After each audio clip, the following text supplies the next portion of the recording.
Señor, ¿cómo estamos? ¿Qué tal, Luis? Qué lindo ¿Cómo verte. estás? ¿Todo Lo mismo bien? digo. Arrancó la campaña. Arrancaste anoche con debate heavy, movidito. Sí, estuvo divertido. Tuvo su...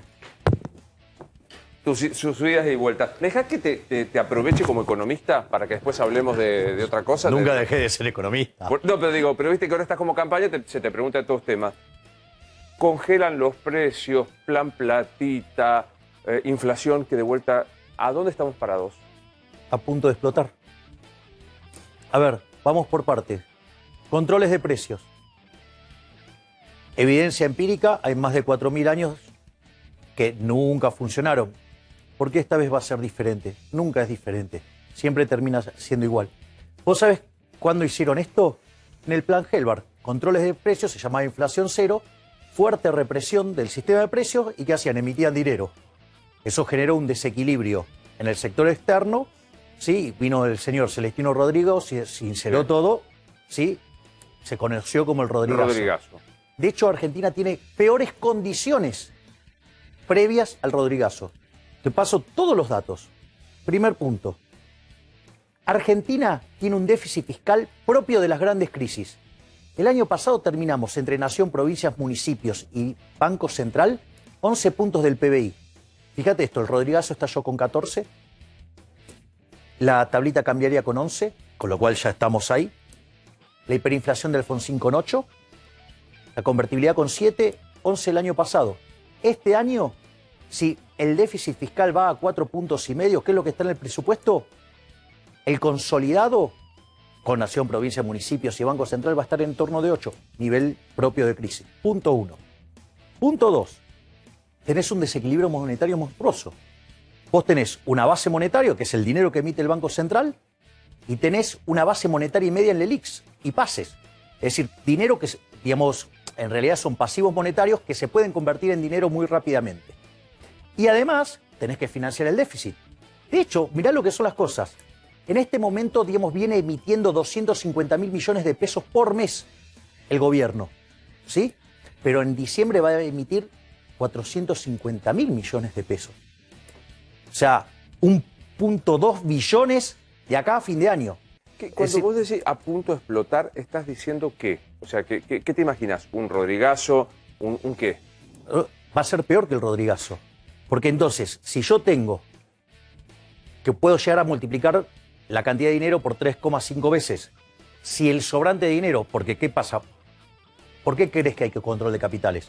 Porque no queremos tener los pesos y nos obligan a tener los pesos. Eso hace que cuando la cantidad de dinero, digamos, o sea, transaccional tendría que estar en 3, 4 puntos del PBI, está entre 10 y 12. O sea, eso es una diferencia de 3 veces. 3 por 3,5 te da 10,5. ¿Sabes qué quiere decir eso? Que la inflación abajo de la alfombra es de 950%. Después tenés el mercado de cambios. Tenés una montaña de regulaciones que hace que el Monte Everest parezca el Monte Pigmeo. Y en ese contexto tenés una brecha de cerca del 100%. No es que en Argentina faltan dólares, como dicen los ignorantes. En realidad, sobran un montón de pesos. Guardados, atesorados en cada uno de nosotros. Entonces, ¿cuál es el gran problema? Que con este desequilibrio monetario vos no podés convivir. ¿Qué es lo que hace este gobierno? Este gobierno financia el déficit fiscal con emisión monetaria. Entonces te tira más pesos. ¿Y cuál es el problema? Que resuelve el problema de que se te van al dólar con más controles. Entonces, ¿qué hace? Te agranda, la brecha es una forma de medir el exceso de demanda, ¿no? Digo, porque claro, a ese precio hay más gente que quiere comprar que la que quiere vender. Y eso tiene una consecuencia en la economía, el exceso de oferta. ¿Qué quiere decir esto? Que en el mercado de bonos el precio de los bonos es muy bajo, la tasa de interés muy alta. De hecho, el riesgo país en la punta corta es 2.000. O sea, no solo eso impacta negativamente sobre la inversión de la economía y hace que se te fugue el ahorro. Por lo tanto, digamos, eso te va a terminar tarde o temprano pegando en actividad. Eso te va a generar que no crezca la demanda de empleo y la gente sigue reproduciéndose, por lo tanto, se te genera desempleo, caída del salario real. El salario real está en los niveles del 2004. Entonces, y si vos seguís haciendo esto, o no te bancás la tensión social y tarde o temprano devaluás, o abrís y explota. O sea que si no haces nada, explota. Si vos querés hacer lo que quiere hacer el gobierno, que es ponerse más activo con la política fiscal y financiarlo con emisión monetaria, es decir, es todavía muchísimo peor. Y si haces lo que tenés que hacer, que es poner las cuentas fiscales en orden, ¿sabés cuál es el problema? Que como este gobierno no es creíble porque carece de reputación, va a ser profundamente recesivo el ajuste. ¿Cómo salís? O sea, digamos, porque Alberto Fernández puede hacer algún ajuste, algún cambio. ¿Está en condiciones políticas de hacerlo? No, es que se debería olvidar de ser político. ¿Alberto Fernández, el presidente? Exactamente, tendría que... Mirá, la historia le plantea el desafío de ser un estadista. ¿Sí? Por primera vez que un político... No en la historia argentina, porque esto ya Pellegrini lo hizo. Pellegrini se encuentra frente a una crisis, quedaban 2 años de gobierno, ¿sí? Y, digamos, o sea... ¿Y qué es lo que hace? Pone las cuentas en orden. ¿Sabés la cantidad de cosas que le dijeron? De hecho, cuando dejó el poder, él vivía a pocas cuadras del Congreso, se calzó el frac, la galera, el bastón y salió, y lo que le dijeron en esas cuadras fue de todo. Pero después, como lo recordó la historia, como el piloto de Tormenta. Alberto Fernández, después de todas las atrocidades que hizo, tiene una cita con la historia de poder ser un estadista. Que pague todos los costos, que ponga la cara, digamos, total, digamos, él ya es un cadáver político, que haga un servicio a la patria. Pero, ¿sabes qué? Me parece que son tan miserables que van a apostar a que poder aguantar como sea, generar toda la demagogia posible financiada con emisión monetaria, y bueno, y si estalla el día después de la elección no importa, porque acá lo importante es que la casta retenga los lugares en el poder. Quiero abrir a la mesa. Sí, claro. Ya está el partido, formás parte de la clase política. Te guste, no te guste, vos decís, despreciás, decís que... Pero sos clase política. Sos candidato a diputado nacional y vas a entrar con total comodidad. No soy clase política. O sea, de hecho, digamos, yo hago una diferencia. O sea, una cosa es hacer política, otra cosa es la casta. La casta es una cosa mucho más compleja. Y esto, digamos, donde yo más lo descubrí, ¿sabes qué? Fue caminando la calle. Y con mucha interacción con la gente. Porque una de las cosas que descubrí, que si vos cuando estás caminando en la calle y con las demandas que recibís, si vos no estás bien plantado en términos de fundamentos teóricos, de evidencia empírica y cómo esto se arregla, puede llegar a ser un desastre. Entonces, puede haber gente que tiene buena voluntad, pero es ignorante y puede hacer desastres. La casta es otra cosa. ¿Qué es la casta? La casta es gente que está formada, que sabe cómo esto funciona y a pesar de eso, ¿sí? Lo hace y produce daño sobre la población. ¿Por qué? Porque se beneficia con esto. Y es más, hay algunos que además son mucho más perversos, porque lo hicieron, fracasó siempre y lo siguen intentando. No porque crean que esta vez va a ser diferente y va a funcionar, sino porque se benefician con eso. Eso es la casta. Te doy un ejemplo muy concreto, muy pequeño para ir de lo particular a lo general. Es una inducción de lo particular a lo general. Tenés la ley de alquileres hoy. ¿Qué votás? ¿La derogación? Derogación total. ¿Y que cada uno negocie como quiera? ¿Y cuál es el problema de negociar, digamos, si en el fondo, digamos, es un contrato entre partes? ¿Por qué se tiene que meter el Estado? ¿O acaso el Estado, si nosotros queremos hacer un contrato, el Estado sabe mejor que nosotros lo que podemos hacer? Y bueno, entonces, ¿por qué se mete? Va a ser, a ver, cuando pasó esto, sí, yo le avisé al señor Lipovetsky que esto iba a terminar mal. ¿Qué terminó pasando? Terminó mal. No mal, muy mal. Pero porque ¿qué es lo que pasó? Vos tenés una propiedad, yo tengo la necesidad de alquilar. Alquilamos por 2 meses, fijamos el precio entre nosotros y actualizamos como queremos. Nosotros hacemos un acuerdo entre nosotros.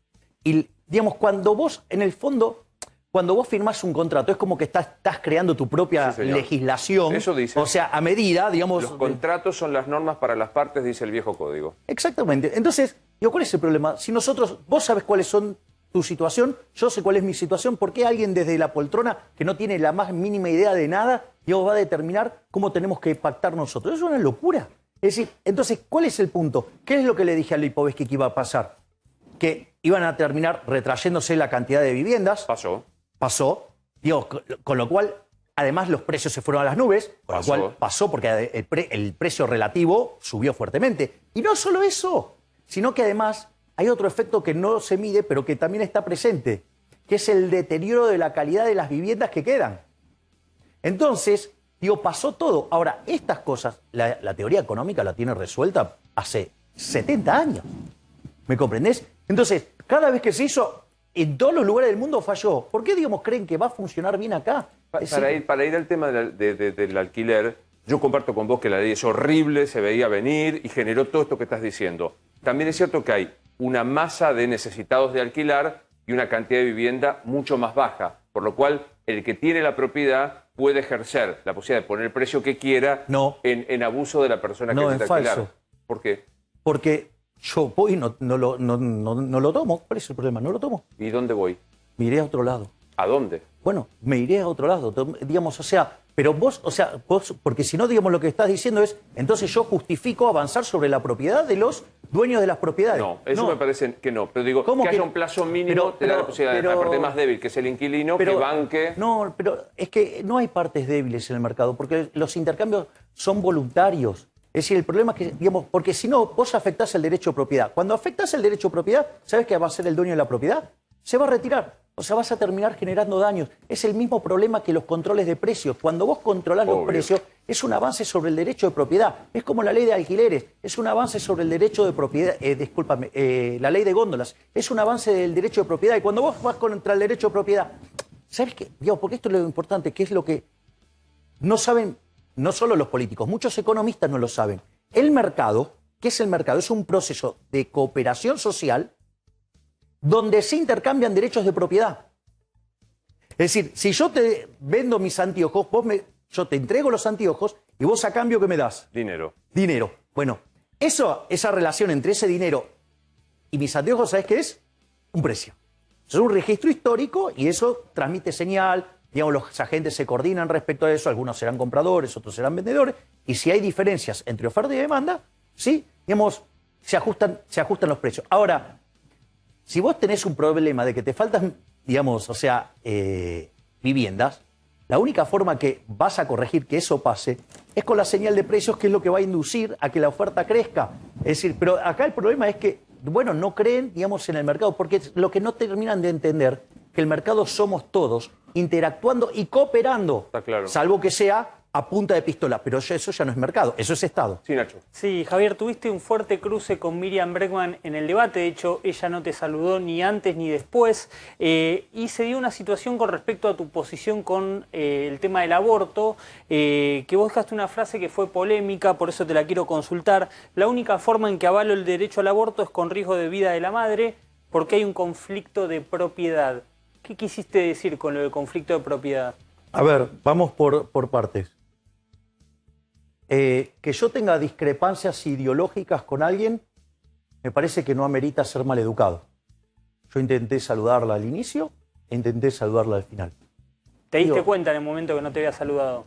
No, sí, me di cuenta, pero nada,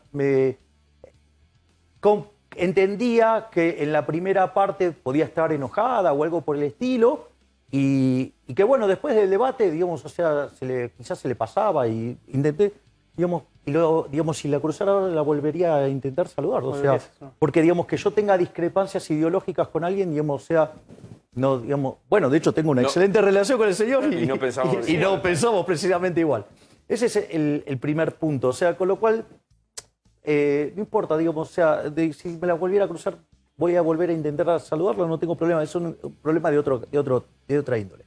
Respecto, digamos, a mi posición del aborto, yo, digamos, las fundamento desde tres lugares.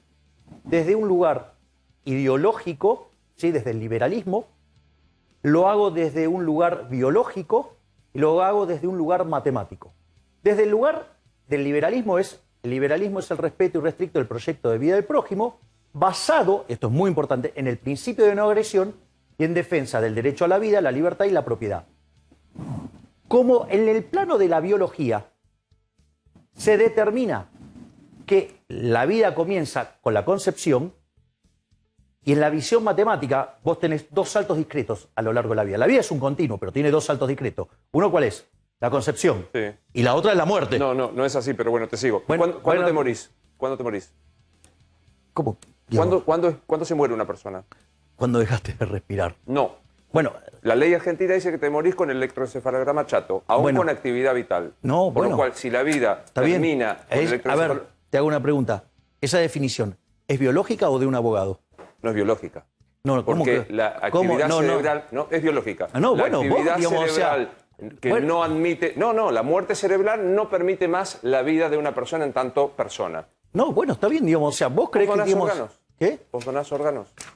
Sí, digamos, o sea, yo no estoy de acuerdo con la donación, digamos, de órganos si es obligada por el Estado. Si es voluntaria, sí. Pero si donás órganos, hay actividad vital, hay actividad celular. Y a nadie se le ocurre que quien le ablaciona las córneas está matando a una persona. ¿Por qué? Porque la muerte se produce no con el último acto celular, sino con digamos, para mí el salto discreto es cuando, digamos, es el último acto celular. Porque vos no me estás haciendo una definición biológica. Vos me estás haciendo una definición, estás alegando a la ley. No, eso, pero la ley se basa en una discusión. Yo no quiero traer el aborto por una discusión que ya por suerte, para mi modo de ver, ha sido saldada por la ley. Y nadie obliga a nadie a abortar, nadie obliga a nadie a donar. Bueno, a ver, desde mi punto de vista, el salto discreto es cuando no hay más actividad de ningún tipo. Pero bueno, digo, y la ley te lo respeta. Bueno, entonces, en ese concepto, ¿sí? Para mí, digamos, la interrupción en cualquier momento intermedio, ¿sí? Es un asesinato agravado por el vínculo en el caso del aborto. Y ahí, digamos, yo tengo dos definiciones que las puedo hacer con dos ejemplos. La primera es la idea del avión. Yo soy dueño del avión, voy desde Buenos Aires a París y te invito, Nacho, a venir conmigo. Yo soy dueño del avión, ¿eh? Yo soy dueño del avión. Estoy en el medio del Atlántico, pasando, y ahora no quiero que vengas conmigo a Europa. Entonces te digo, bájate del avión. ¿Cómo vas a terminar? Muerto. O sea, por lo tanto, digamos, dadas las características bajo las cuales se generan hoy, al menos hoy, con este nivel de tecnología, ¿sí? Digamos, o sea, esa interrupción es un asesinato. Ahora bien, es interesante el caso cuando me dice, ¿vos cuándo admitís el aborto? Entonces yo digo, cuando hay peligro de vida de la madre. Porque hay un conflicto de propiedad. Es decir, para mí, digamos, la persona que está en el vientre es otro ser, de hecho tiene una carga genética distinta desde el propio momento de la concepción, es otro ser, es un individuo en evolución. Ok, entonces, suponete lo siguiente ahora, porque vos ponele que entra alguien a tu casa a robar. Y vos no estás contento con eso. Ahora, ¿qué es lo primero que vas a tratar de hacer con esa persona? Que se vaya. Pero no es tu primer solución ir y pegarle un tiro en la cabeza. Lo que vos vas a hacer es, ¿qué cosa? Tratar de que se vaya. Y solamente, digamos, recurrirías a la fuerza solo si tu vida estuviera en peligro. Entonces ahí sí hay un conflicto de propiedad. Entonces, ante el conflicto de propiedad, digamos, o sea, vos, ¿qué vas a hacer? Vas a defender tu propiedad, tu vida. Entonces, cuando hay riesgo de vida para la madre, entonces, en ese caso, sí es admisible el aborto. ¿En caso de violación no lo defendés? La pregunta es, ¿por qué un delito se puede compensar con otro delito? Es decir, si, no sé, si Luis me robara a mí, ¿yo tengo derecho a robarte a vos? Caso de violación es una situación muy trágica, muy distinta. Yo no dije... Me parece anacrónica la discusión. Discúlpenme, con todo cariño y respeto, me parece no que es discusión, le estoy preguntando. Pero está sancionado por ley. A Javier nadie lo obliga a que a una mujer que esté con Javier aborte. Me parece... estamos al borde de preguntar si el matrimonio igualitario es, estamos al borde de preguntar si el voto calificado es... Me parece, ¿no? Sí, Pensándolo. Yo no tengo problema, digamos, me preguntan, yo contesto. Obvio, o sea, yo, digamos, Sí, Rosario. En caso de que llegues al Congreso, que vas a llegar, ¿vas a acompañar el acuerdo con el Fondo Monetario Internacional? ¿Y se puede pagar a 10 años la deuda? Mira, el problema central de Argentina, ¿sabes cuál es, Rosario? No es la deuda en sí mismo. El problema de Argentina es el déficit fiscal. Es decir, lo que te genera, ¿sí?, el endeudamiento es el déficit fiscal. Entonces, en realidad, vayas o no vayas al fondo, si vos no arreglás el problema estructural, que es el déficit fiscal, vos no vas a tener solución. Lo primero lo que vos tenés que hacer entonces es, ¿cómo hacemos, ¿sí?, para arreglar el problema del déficit fiscal? Una de las cosas que yo elaboré para el debate... Con el fondo se tiene que negociar, sí o sí, tenés que pagar. No, está bien, es que el Fondo Monetario Internacional, el fondo, digamos, o sea, si vos lo defaulteás al fondo, digamos, el problema va a ser mucho más grande que el que tenemos ahora. Pero vos fíjate que cuando yo describí los tres escenarios, hay un escenario malo que es el ajuste, ¿sí? Porque si ese ajuste no tiene, en un gobierno que no es creíble porque no tiene reputación, ese aumento del ahorro no tiene contrapartida de inversión y es recesivo. Pero también te dije, si no haces nada, es muy malo, es mucho peor el resultado. Y si haces tirar plata, digamos, desde un helicóptero, es como tirar nafta al fuego. Entonces, el problema es cómo arreglamos la cuestión del desequilibrio fiscal. una de las cosas que yo señalé ayer, y es con la que, digamos, lo hice en la parte de, cuando hablé del modelo de la casta. ¿Cuál es el problema? Ayer vos tenías 3 candidatos que en el fondo adhieren a la misma base del modelo, al mismo modelo conceptualmente, que es que donde hay una necesidad, nace un derecho. Y eso, digamos, está claro en Vidal, cuando dijo que ella admiraba a Eva Perón. Está claro, digamos, en Santoro, porque justamente está representando al Frente de Todos, que justamente esa visión la tiene exacerbada, y ni que hablar de la izquierda, digamos, que son los inspiradores de la idea. ¿Cuál es el problema con esa idea? Que cuando vos creás un derecho, alguien lo tiene que pagar. Entonces, ¿qué es lo que pasa? Si en cada necesidad nace un derecho, ¿cuál es el problema? Como las necesidades son infinitas y los recursos son finitos, Argentina vive persistentemente con déficit fiscal. Argentina, mira, de los últimos 120 años, durante 110 tuvo déficit fiscal. Desde 1900 hasta hoy hubo 17 crisis. De las 17 crisis, 15 tienen origen fiscal.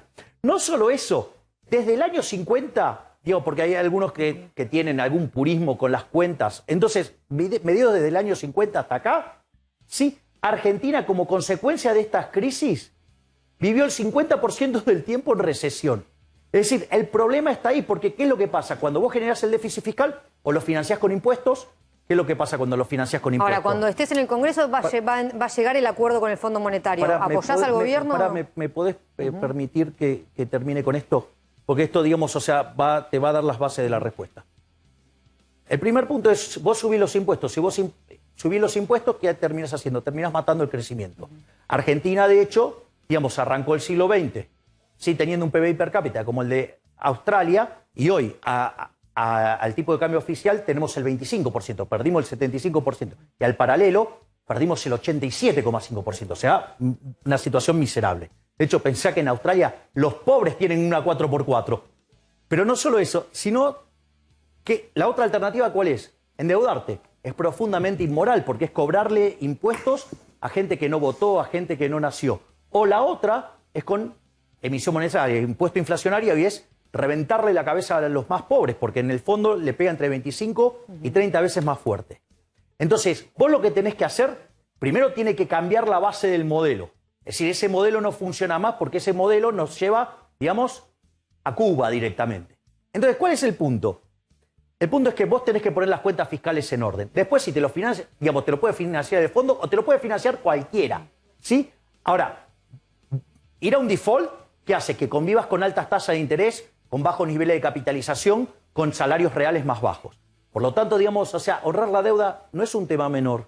Digo, Argentina es un defaulteador serial. Digamos, Argentina ya lo superó en la era moderna a Ecuador. O sea, Argentina está primero en el ranking. Entonces, el punto es, ¿cómo vamos a hacer el ajuste? Si el ajuste lo tenés que hacer, ¿por las buenas o por las malas? Es mejor hacerlo por las buenas que por las malas. Porque eso lo que va a hacer es que sea menos dolorosa. Ahora, el punto clave acá, ¿cuál es? ¿Cómo vas a hacer el ajuste? Entonces, para mí, el ajuste tiene que ser ajustando a la política. Tiene que ajustarse en las partidas de donde roba la política. Ejemplo, tenés que eliminar la obra pública, ir al sistema de iniciativa privada a la chilena.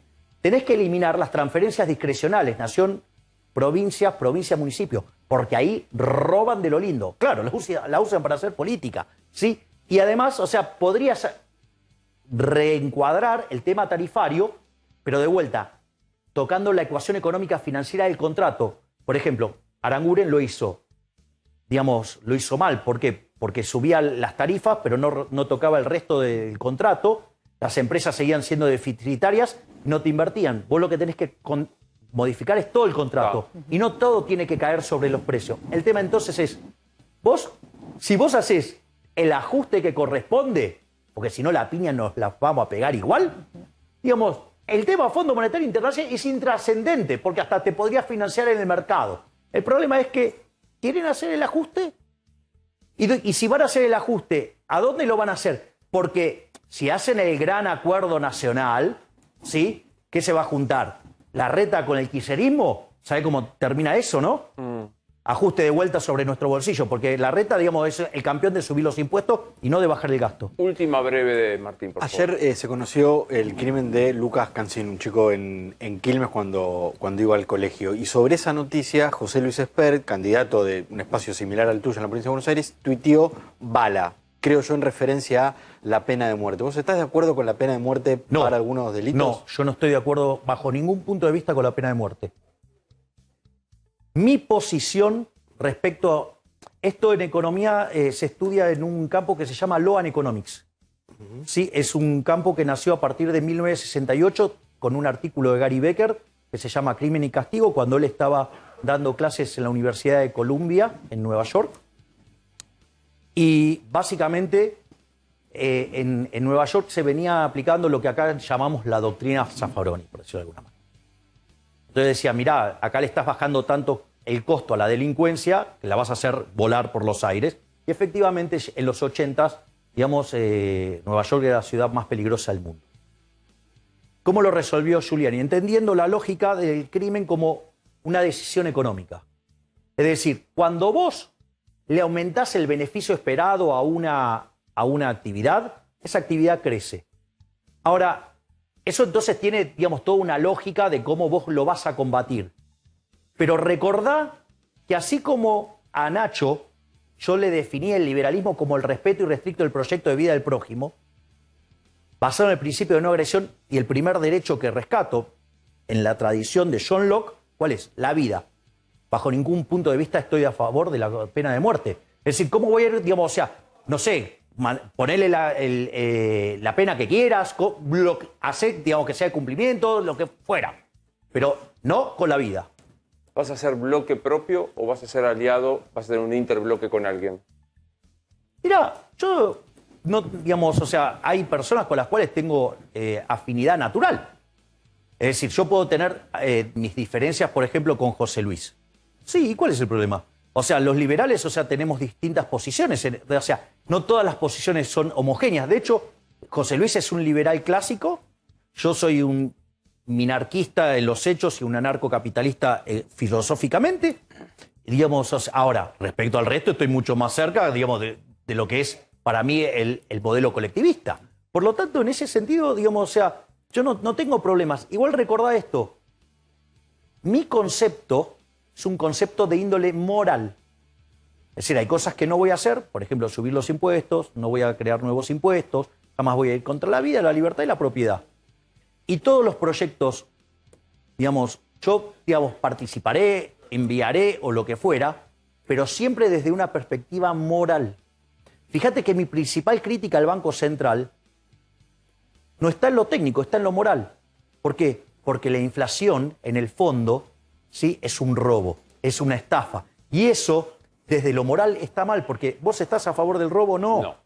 No estás a favor de la corrupción. Sin embargo, los políticos nos roban, vía el Banco Central, 5 puntos del PBI. Un impuesto tremendamente regresivo, castiga a los más vulnerables y además perjudica el crecimiento económico. O sea, a los que menos tienen le hace la doble Nelson, porque los deja sin laburo, les deteriora el salario real y encima, además, después lo castiga por la otra vía. Nos vemos antes de la elección. Será un placer como siempre. Gracias por venir. Gracias, Luis.